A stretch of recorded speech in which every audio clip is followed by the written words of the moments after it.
Неподалеку от памятника Карлу Марксу в центре Москвы российские коммунисты организовали в субботу предвыборный митинг. Руководство КПРФ призвало собравшихся поддержать их кандидата на пост президента России Павла Грудинина. По словам лидера партии Геннадия Зюганова, который решил не баллотироваться в этот раз, у российских избирателей есть исторический шанс, цитата, «поправить положение, когда жизнь трудового народа станет лучше, справедливее и достойнее». Надо подниматься, идти, голосовать. Есть два выбора. Или нынешний курс, или новый. Проводником такого курса, заявил Зюганов, может и должен стать Грудинин, директор подмосковного совхоза имени Ленина. Я предлагаю всем прийти на выборы и проголосовать за будущее России.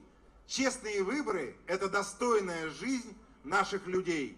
Наше дело правое, победа будет за нами. Все на выборы! Избрание Грудинина позволит преодолеть раскол общества, уверен координатор Левого фронта Сергей Удальцов. Это нынешняя власть, это эти зажравшиеся дружки нашего президента, это они целенаправленно готовят гражданскую войну своей наглой, ненасытной политикой, которая разграбляет страну и уничтожает народ. А Павел Грудинин идет на выборы, чтобы объединить всех и сделать Россию процветающей и сильной, правильно? По мнению Удальцова, существует реальная возможность второго тура. Для этого нужна массовая явка. У власти два есть пути сегодня. Или провести все-таки открытые конкурентные выборы и дать народу выбрать, реально выбрать свое будущее.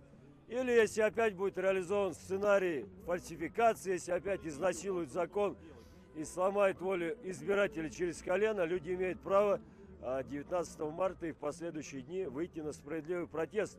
Как отметили российские издания, митинг оказался немноголюдным. Организаторы подавали заявку на 5000 участников. Московская полиция насчитала около 700 человек.